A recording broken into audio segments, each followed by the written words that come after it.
The number 88 Xfinity team, they've been missing a crucial piece of their team for 2 races this year. They've won both of those races. Connor Zilisch missing at Texas Motor Speedway after an injury at Talladega. Kyle Larson subs in and he wins that race. Well, then here we are at Pocono just a couple of months later, and crew chief Marty Lindley out for the race. He was suspended after too many lug nuts were off of the number 88 after Nashville. And then what happens here?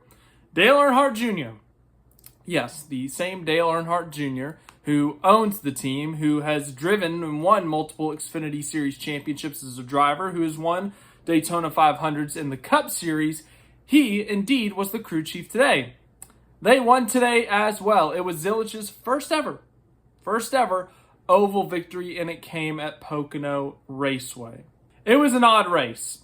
A really odd Saturday altogether in the NASCAR world. NASCAR's qualifying just went off the rails. William Byron crashed. 3 or 4 guys had to abort laps after almost crashing. Bubba Wallace had mechanical problems. Multiple cars didn't even make laps because they had damage for practice, or in Brendan Poole's case, failed inspection too many times, and now they have to do a drive-through tomorrow. Chase Elliott's lap got hindered by Byron crash.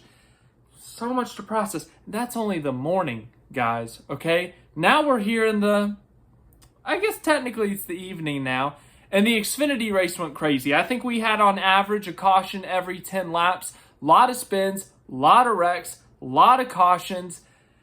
It just got really wacky, especially at the end of this race. The 3 best cars today were, no doubt, Chase Elliott, Justin Allgaier, Connor Zilisch. Chase Elliott, a former Xfinity Series champion, but also a Cup champion in the Hendrick Motorsports number 17. Justin Allgaier, the defending Xfinity Series champion, and Connor Zilisch, an up-and-coming, very young driver who's very known for his road course racing abilities, but has yet to win on an oval. But at the same time, his NASCAR career, it's been a very short career because he's only 18 years old.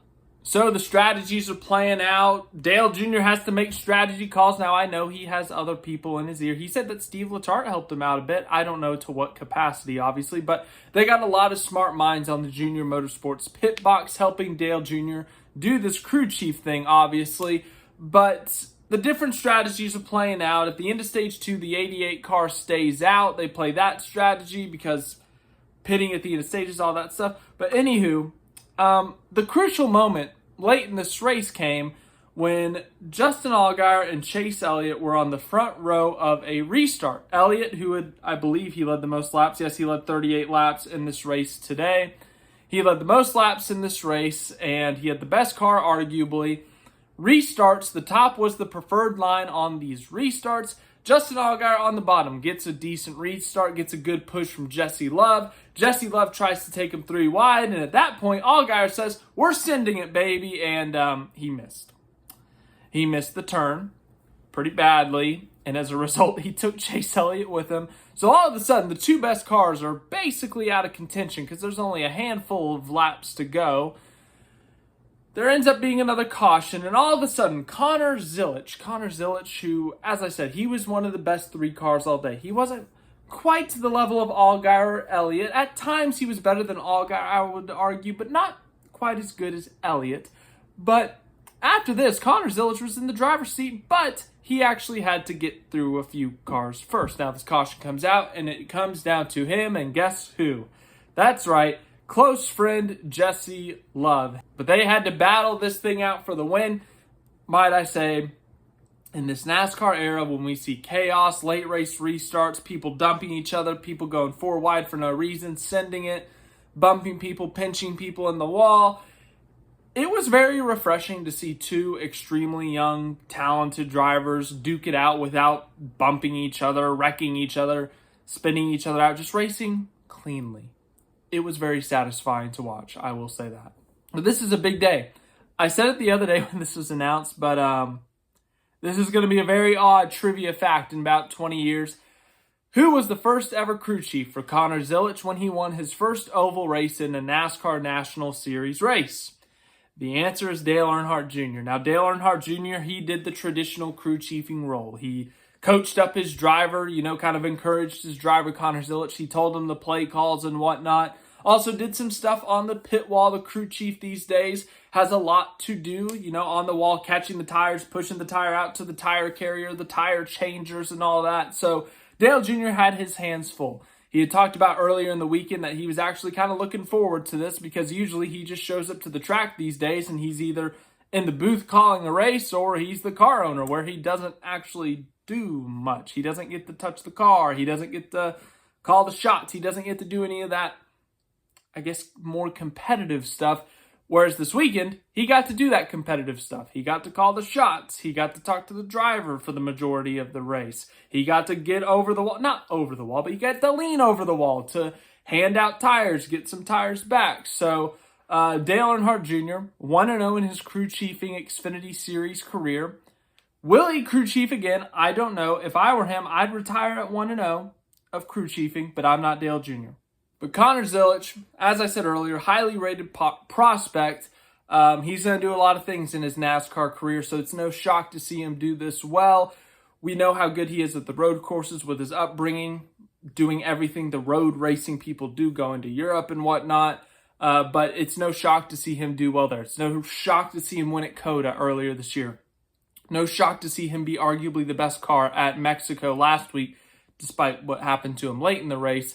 But for him to learn these ovals, he's been on a real streak recently. To see him do well at Nashville, Charlotte, and come out here and win at Pocono, one of the most unique ovals on the schedule, that's obviously a great sign for him. So they were already locked into the playoffs and whatnot, so that's not a question. But we do have a playoff bubble update for the Xfinity Series, so let's look at it.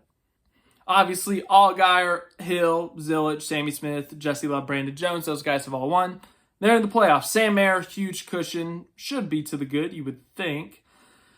Carson Kvapil, not that big of a gap, but decent. Jeb Burton with a 24-point gap. Sheldon Creed with a 20-point gap. Ryan Sieg with an 18-point gap. And then Taylor Gray is that first car. Obviously, if someone below that cutoff line wins, suddenly Taylor Gray is the first one out. Harrison Burton, just minus 11, can make that up in a couple stages. Then we got Nick Sanchez. And then I would say Christian Eckes on back. I know there's still 10 races to go, but I would say those guys are in a must-win situation.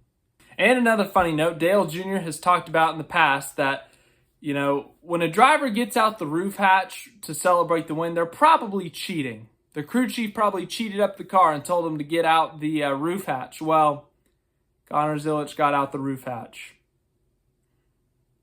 Could you imagine if he actually fails post-race inspection? That would be really funny. No offense to the 88 team. I'm just saying, with everything Dale Jr. has said about the roof hatch in the past, that would be really funny.